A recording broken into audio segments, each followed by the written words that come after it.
Kahit gaano mo pala kamahal ang isang tao, kapag dumating ka na sa sitwasyon na malayo kayo sa isa't isa, ay darating ka pala sa puntong magagawa mo siyang pagtaksilan. Ganitong ganito ang sitwasyon ko ngayon na hindi ko alam kung bakit ko pinasok. At ang mahirap pa ay hindi na iba sa amin ang lalaki dahil mismong kumpare namin ito ng asawa ko. Paano ko ba maayos ang aking problema kung natatakot akong harapin ang mga bagay na alam kong ikakasira ng aming pamilya? Natatakot akong iwanan ako ng aking asawa dahil kahit gustuin ko mang itigil ang nangyayari sa amin ng aking kumparing si Noli, ay tinatakot naman niya akong ipagkakalat niya at sasabihin sa asawa ko ang kataksilang nagawa namin. Aking ilalahad ngayong araw ang kwento ng minsan kong mapagtaksilan ang asawa kong isang seaman. Isang mapagpalang araw sa inyong lahat at pati na rin po sa inyo, Miss Kay. Ilang beses akong nag-isip kung isusulat ko ba o hindi ang aking istorya. Pero kailangan ko ng opinyon ng makakarinig ng aking kwento sa programang to. Ako po ay isang teacher sa isang pampublikong paaralan dito sa aming bayan. Tawagin na lang po ninyo ako sa pangalang Consuelo. Nasa 35 ang edad at may 2 anak na nasa edad 9 at 12 taong gulang. Ang panganay ko ay lalaki at ang bunso naman ay babae.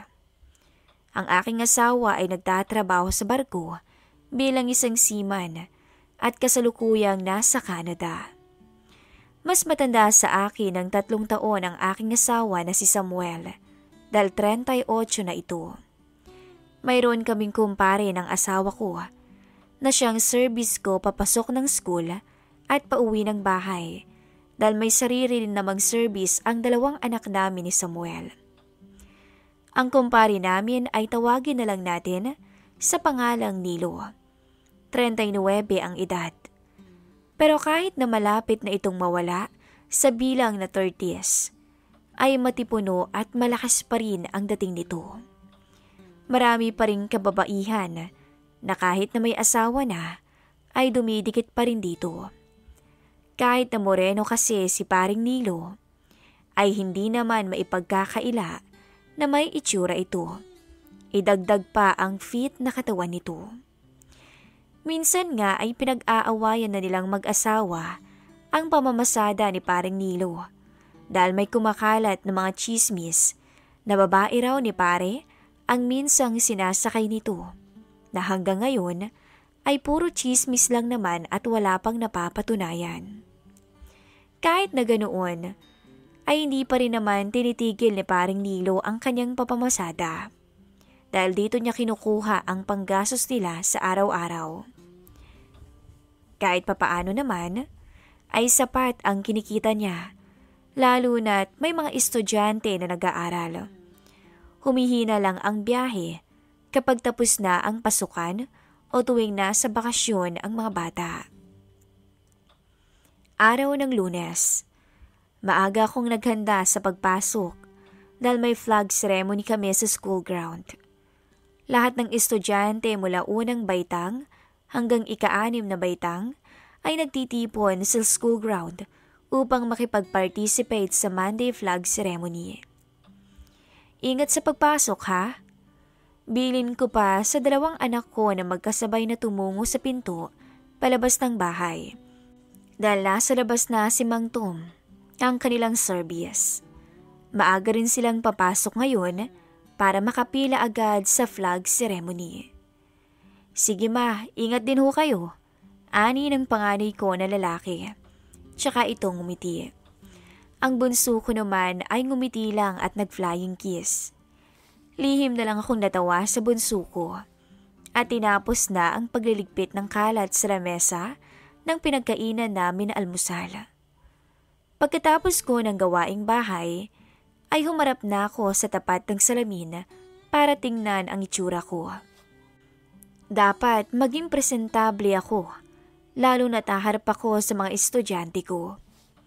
Ang hawak ko ay nasa grade 6 na baitang na section 2. Hindi naman sa pagmamayabang. Kahit probinsyana ako ay maputi akong babae. Sakto lang din at tangkad.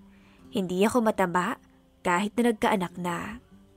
Sa totoo lang, maraming umaaligid sa akin ng mga lalaki at kapwa ko mga guro na hindi ko lamang pinapansin dahil tapat ako sa aking asawa. Ngunit sadyang may mga bagay na nangyayari na hindi mo talaga aasahan. Mga bagay na siyang mag-uudyok sa'yo na gawin ang isang pagkakamaling susubok sa katatagan mo bilang asawa. Alam kong mahirap na wala sa tabi ang asawa mo, lalo na sa tuwing gabing namimiss mo na siya. Ang mga yakap at haplos na minsang nagpabaliw sa'yo. Akala ko, hindi ako tutulad sa mga babaeng mabilis lamang matukso. Ngunit hindi pala. Mali ako. Dahil isa rin ako sa kanila. Isang paninindigan na magagawa ko palang makalimutan nang minsang lukubin kami ng tukso ni Pareng Nilo. Isang pagkakamaling hindi ko sukat akalaing magagawa ko sa aking asawa na ni sa panaginip ay hindi ko talaga naisip na mangyayari. Isang bagay na magpasa hanggang ngayon ay bumabagabag pa rin sa akin. At ang inyong payo ang kailangan ko ngayon. Paglabas ko ng pinto, ay nagulat ako dahil nasa tapat na ng gate si Kumparing Nilo. Tahimik itong nakasandal sa kanyang sidecar habang mahina pa tong kumakanta. Ang aga mo naman yata kung sinundo ngayon, Paring Nilo. Birong sabi ko sa kanya nang malapit na ako sa tricycle. Napatingin pa ako sa left wrist ko para tingnan ang relong suot ko. Wala pang 6:00 ng umaga na siyang usapan namin na oras na pagsundo niya sa akin. Maaga siya ng 15 minuto. Saglit na natigilan ito sa pagkanta at sinalubong pa ako ng tingin. Nautusan kasi ako ng kumari mo na daanan muna si Aling Pasing para ibigay daw yung bayad namin sa bahay dahil mamamalengke raw to at ang bayad namin ay dagdag sa ipapamili niya. Kaya eto, dumiretso na ako dito kaysa bumalik pa ako sa bahay at magpalipas pa ng ilang minuto. Tugon naman niya sa akin. Pansin ko ang paghagod ng tingin sa akin ni Paring Nilo na pinagsawalang bahala ko lamang. Kung sa bagay, pagsang-ayon ko naman sa kanya na pumasok na sa loob ng tricycle. Habang binabaybay namin ang daan, papunta sa school ay punong-puno ng kwento si Paring Nilo. Madalas nitong kinukwento ang kabataan nila ni Samuel dahil mula high school ay magkakilala na silang dalawa. Kagaya ni Samuel ay kumuha rin ng kursong Bachelor of Science in Marine Transportation o BSMT si Paring Nilo. Pero dahil maagang nag-asawa to, ay nahinto na to sa pag-aaral at hindi na nagpatuloy. Balak sana nitong umalis, papuntang Maynila noon, pero hindi naman pinayagan ni Kumaring Jessica. Katwiran nito, baka kung ano lamang daw ang gawin doon ni Paring Nilo, kaya't dito na lamang siya sa probinsya at sama-sama na lamang daw sila, bagay na sinang-ayunan ko naman sa kanya noon.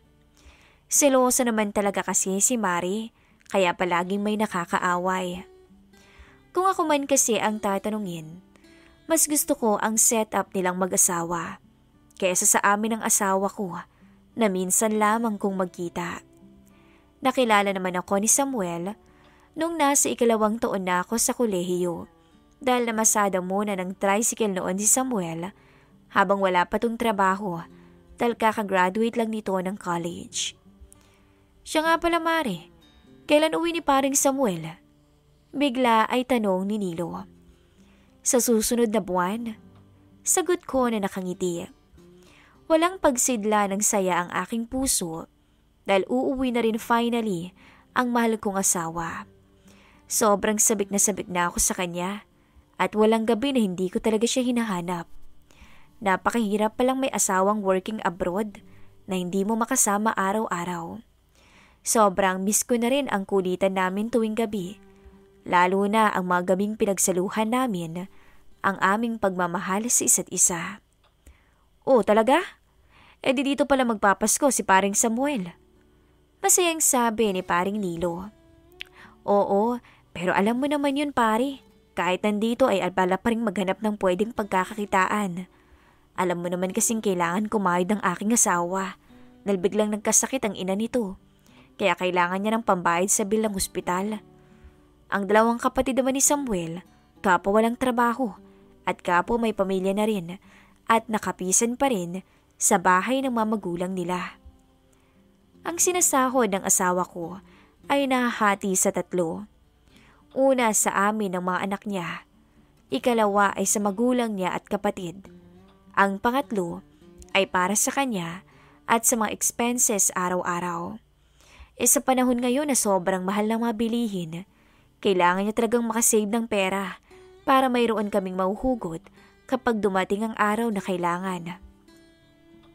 Mabuti na nga lamang talaga at may sarili akong perang kinikita dahil kung hindi, siguradong away ito para sa aming dalawa.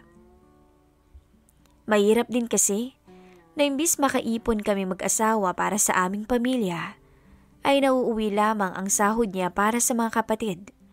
Ayos lang sana sa biyanan ko, pero kung pati ang kapatid niya ay hindi na yata tama na siya pa ang sumagot sa pamilya ng mga ito. Madalas ay yun din ang pinag-aawayan naming mag-asawa. Minsan kasi ay hindi na rin ako makatiis, lalo na kapag pumupunta sa bahay namin ang kapatid nito para umutang na hindi naman talaga binabayaran. Sobrang bait ng asawa ko at wala talaga akong masasabi sa kanya. Wala siyang naging pagkukulang sa amin, lalo na mapagmahal itong asawa sa akin, ama sa mga anak namin at anak sa mga magulang niya. Kahit na nasa barko siya, hindi niya nakakalimutan na itreat ako tuwing wedding anniversary namin. Yun nga lang ay hindi rin naman naming maiwasan na hindi pag-awayan ang mga tamad niyang kapatid na tinitake advantage ang pagiging mabait niya. Kaya nga masayang-masaya pare yung mga bata. Nauuwi na rin sa wakas ang Papa Samuel nila. Tugon ko kay paring Nilo. Inabot ng ilang minuto ang aking pagsagot dahil bigla kong na-miss ang asawa kong si Samuel. Kung ganun, magplano kaya tayo ng salo-salo para kay paring Samuel? Masayang suggestion ito. Ngumiti ako. Pwede naman pare, basta ba tutulungan mo ko ha? Pagsang-ayon ko sa kanya. Lumipas ang 2 linggo miski. Naging abala ko. Tuwing pagkatapos akong ihatid sa bahay ni paring Nilo, ay naglalaan siya ng ilang minuto para mapag-usapan namin kung ano ang gagawin namin sa pagbabalik ni Samuel. Hindi rin naman kasi siya pwedeng magtagal dahil baka kung anong isipin ng kanyang asawa. Kahit naman kasi buo ang tiwala sa akin ni Kumaring Jessica, ay hindi pa rin maiwasan na magselos to. Isang araw ng linggo, habang naghihintay kami ng mga anak ko nagsasakyan na tricycle papunta sa kanilang tita Ami, ay may biglang bumisina o bumusina sa amin. Mare, saan punta niyo? Tanong ni paring Nilo, na napahinto sa tapat namin ng mga anak ko. Pupunta sana sa kabilang barangay pare, kila Ate Ami, doon muna kasi matutulog yung mga bata eh. Sagot ko sa kanya. Ganun ba? O siya't sumakay na kayo. Anong oras na baka mahirapan na kayong maghanap ng tricycle nito? Wika pa nito. Ikaw talaga pare? Lagi na lang saktong pagdating mo. Sagot ko. Masayang sumakay kami ng mga anak ko sa tricycle at nakarating rin kami sa bahay ni Ate Ami.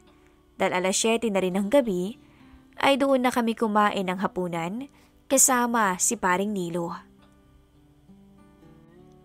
O paano ate? Ikaw na bahala sa mga bata ha? Susunduin ko na lang sila bukas ng hapon. May kailangan pa kasi silang tapusin na schoolworks eh. Sabi ko nang nakangiti dito. Wala yun, ano ka ba? Salamat din dahil pinayagan mong mga to na dito muna sa akin. Ngiti rin ito. Dalawa lang kami ni Ate Ami na magkapatid. Super close namin. At kagaya namin, ay close din ang magpipinsan. Paglabas ko sa kalsada at pagtungo sa nakaparadang tricycle, ay nakita ko pang may kausap sa telepono si Paring Nilo. Pagkababa niya ay hindi maipinta na ang mukha nito. Tara na pare, mukhang malakas yatang ulan na babagsak. Sabi ko nang makalapit sa kanya. Pumapatak na rin kasi ang ulan noon, kaya kailangan na makauwi na ako sa bahay. Tumango lamang ito at hindi ngumiti. Halatang may problema. Tahimik ang naging biyahe namin. Sobrang tahimik ni Paring Nilo. Ibang-iba sa nakasanayan ko na ugali niya. Mukhang dinadamayan pa siya ng langit dahil sobrang lakas na ng ulan at hangin. Kahit na nasa loob ako, ay basang-basa na rin ako. May bagyo pa yata? Bulong ko sa isip. Walang nagawa ang trapal na niligay ni Paring Nilo para hindi mabasa. Gawa ng hangin na siyang lumilihis sa trapal para mapusukan ako ng tubig. Pumasok ka muna sa loob, Paring Nilo. Baka magkasakit ka pa kung hindi ka makapagpalit ng suot na damit. May mga damit naman dito si Samuel na maaari mong gamitin. Alok ko sa kanya nang makababa na kami sa tricycle. Kahit patilain mo na munang ulan pare, bago ka umuwi. Mahirap na baka madisgrasya ka pa. Ganun ba? O sige Mare, salamat Walang buhay na sagot niya. Pagpasok namin sa loob, ay itinuro ko na sa kanya ang shower room para makapag-shower na siya at makapalit ng tuyong damit bago umuwi sa kanila. Naganap ako ng ilang damit ni Samuel na hindi na nito ginagamit. Mabuti na lang at marami rin akong stock na brief at boxer na pwedeng ibigay na kay Paring Nilo. Kumatok ako ng 3 beses sa shower room. Paring Nilo, nandito sa tapat ang pamalit mo ha? Sabi ko at saka umalis ka agad. Pumunta ako ng sala, dala ang laptop ko para tingnan ang mga schoolwork ko. Salamat Mare sa pagpapahiram sa akin ng mga damit. Nasaan ba nakalagay lagayin niyo ng plastic bag para mabalot kong pinaghubaran ko? Sabi ni Paring Nilo, suot ang white t-shirt ni Samuel at ang short na kulay asul. Bigla ay na-imagine ko si Samuel na suot ang damit na yun. Bigla akong nakaramdam ng pananabik sa aking asawa. Sandali lang. Sabi ko at in-exit muna ang file sa laptop ko, saka tumayo patungo sa kusina. Ito na pare Sabi ko nang makakuha ng plastic sa drawer. Salamat. Tugon niya at muling bumalik sa shower room. Magkape ka muna kaya pare, bago umuwi, para mainitan naman ang tiyan mo.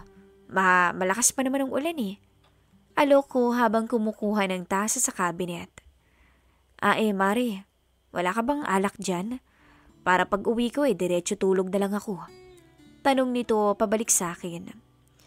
Napaisip ako dahil hindi naman ako pala inom kaya hindi ako nag-stock ng alak.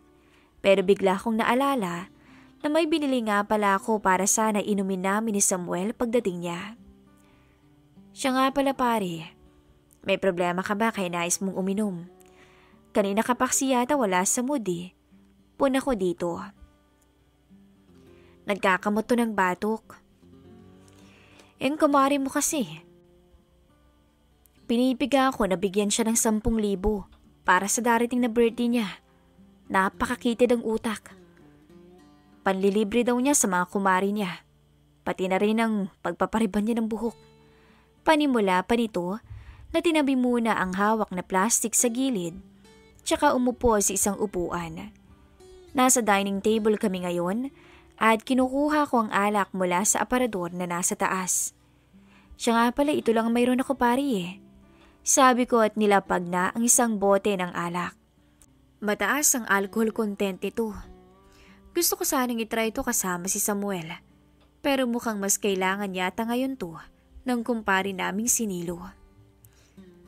10,000 baka mo. Mayroon ako dito. Gusto mo bang humiram?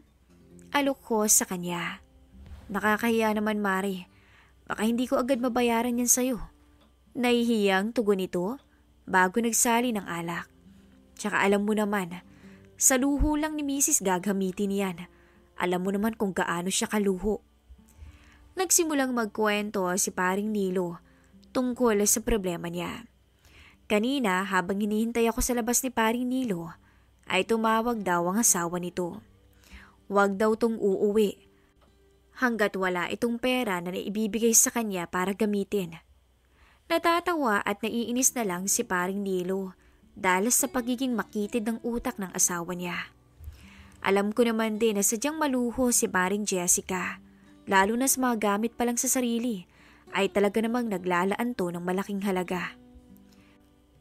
Mare, samahan mo naman akong uminom mo. Nakakailang naman na habang umiinom ako dito ay nagkakape ka lang. Wika ni paring Nilo. Dahil ayoko naman maging KJ, ay sinamahan ko na siyang uminom. Ikinuwento niya na naman sa akin ang pagiging selosa ng asawa niya at pagiging maluho sa katawan. May mga iba pa palang utang si paring Nilo para lang matugunan ang pangailangan ng asawa niya. Pero kahit anong kayod ang gawin niya, ay hindi talaga sasapat ang mga yun sa gusto ng asawa niya. Alam mo, Mare, minsan naiinggit ako kay paring Samuel eh. Napakaswerte niya sa'yo. Kahit na nasa abroad siya, hindi ka maluhong babae. Napakasimple mo lang. Wika ni paring Nilo habang umiinom. Mixed topic na ang pinag-uusapan naming dalawa. Hanggang sa tuluyan na rin akong nalasing. At isang pangyayari ang hindi ko sukat akalain na mangyayari noon, miski. Siguro ay sa tama na rin ang alak, ay natagpuan ko na lamang ang sarili ko. Nakahalikan na si paring Nilo. Kung kanina ay nasa dining area lang kami, ngayon ay nasa kwarto na kami. Sa kwarto namin mag-asawa. At nang gabing yun, ay may nangyari sa aming dalawa. Nadala kami ng alak. Hanggang sa pareho kaming nagkasala sa mga asawa namin. Tulala ako noon miski ng umaga. Habang si paring Nilo ay nasa tabi ko. Napatingin pa to sa akin, kaya napahigpit ako ng kapit sa kumot.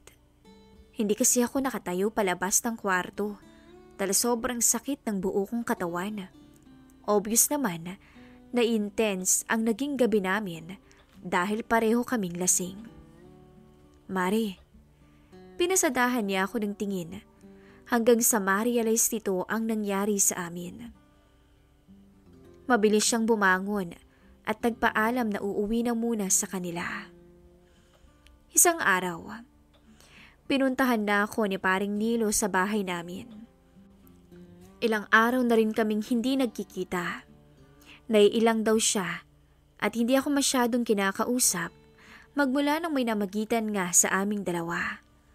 Para sa akin, ay ayoko na itong balikan pa. Although sobrang nagigilty talaga ako. Kahit na hindi naman namin sadya yun at hindi namin kagustuhan ang nangyari. Ngunit ang isang pagkakamaling biski ay nasundan pa nang bigla niya akong halikan nang pumunta siya sa bahay. Pare, ano ba? Nababaliw ka ba? Baka mamaya kung anong isipin na makakita sa atin dito sa labas. Dagdag na sabi ko sa kanya. Hindi ko talaga makalimutan yun, Consuelo. Sabi ni paring Nilo, sabay bukas ng pinto ng bahay at isinama ako papasok. Ito ang unang pagkakataon na tinawag niya ako sa pangalan ko. Dahil never naman niyang tinawag ako sa pangalan. Puro kumari lang ang lagi niyang tinatawag. Mabuti na lamang at ng mga oras na yun ay wala ang mga bata dahil araw yun ng linggo. Pwede ba? Kalimutan na natin ang gabing yun dahil hindi naman natin ginusto yun. Dala lang yun ang Naputol ang sasabihin ko. Nang halikan niya ako ulit. Gulong-gulo na ako sa ginagawa niya dahil kahit ayoko ay gusto ko naman o gusto naman ng katawan ko, Miss Gay. Ano bang ginagawa mo? Galit na sabi ko at mabilis pinunasan ang labi ko gamit ang likod ng palad ko. Pero hindi ito nagpatinag. Hinalikan niya ako ulit sa labi. Nung una ay pumapalag pa ako hanggang sa hindi ko na kinaya at tumugon ako miski. Tinalo ko ng kahinaan ko noon at nang gabing yun ay muli na naman namin pinagsaluhan ni Paring Nilo ang bawal na sandali. Pero ang pinagkaiba lamang ngayon ay parehas na kaming nasa wisyo at walang tama ng alak. Ilang beses niya akong inangkin ng paulit-ulit. Sabik at uhaw ako. Alam kong maling-mali, pero hindi ko kayang pigilan ang pangangailangan ng aking katawan. Hinayaan ko ang sarili ko na magpalamon sa isang pagkakasala sa aking asawa. Mahal ko si Samuel, pero kailangan ko rin ng lalaking magpupuno ng pangangailangan ko bilang babae. Dumating ang araw ng pagdating ng asawa ko. Aaminin ko, masayang-masaya talaga ako nung dumating na rin sa wakas ang asawa ko. Masaya ang naging Pasko at New Year namin ng pamilya ko. Medyo naiilang na nga ako kapag nasa harapan ko si Paring Nilo, lalo na kapag nagiinuman sila ng asawa ko. Kapansin-pansin din kasi ang pang-aakit na ginagawa niya sa akin. Kahit na nandito na ang asawa ko, ay lihim na may nangyayari pa rin sa amin ni Paring Nilo. Tuwing ginagabi ako ng uwi galing school at sinusundo ako ni Paring Nilo, ay dumadaan kaming dalawa sa isang bukid na may kalayuan sa bahay namin, sa isang kubo. Doon kami palihim na gumagawa ng milagro.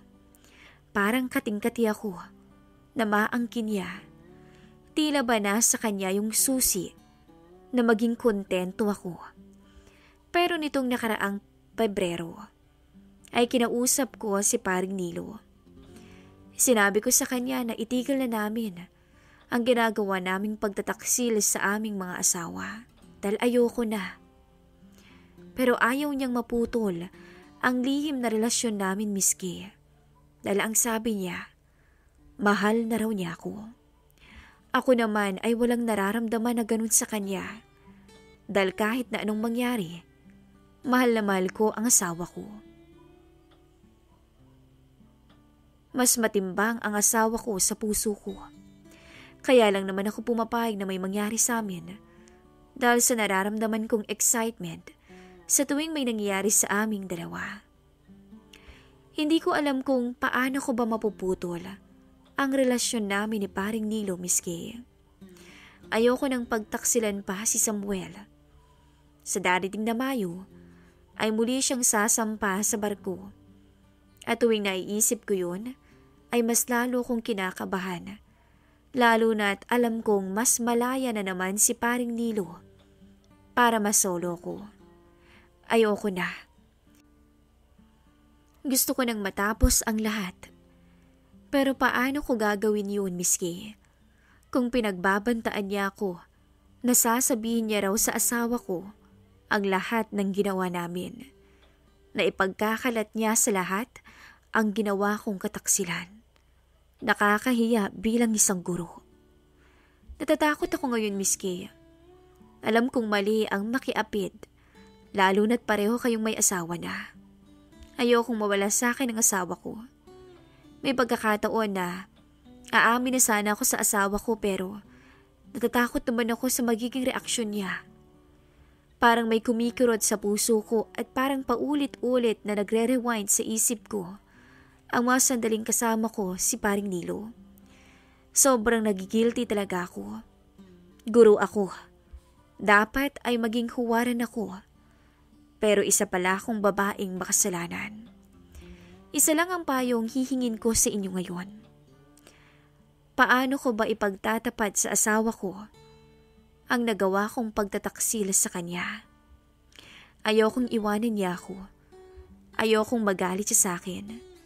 Pero paano ko gagawin yun kung natatakot ako sa maaaring gawin ni Nilo na ikakasira ng pamilya ko?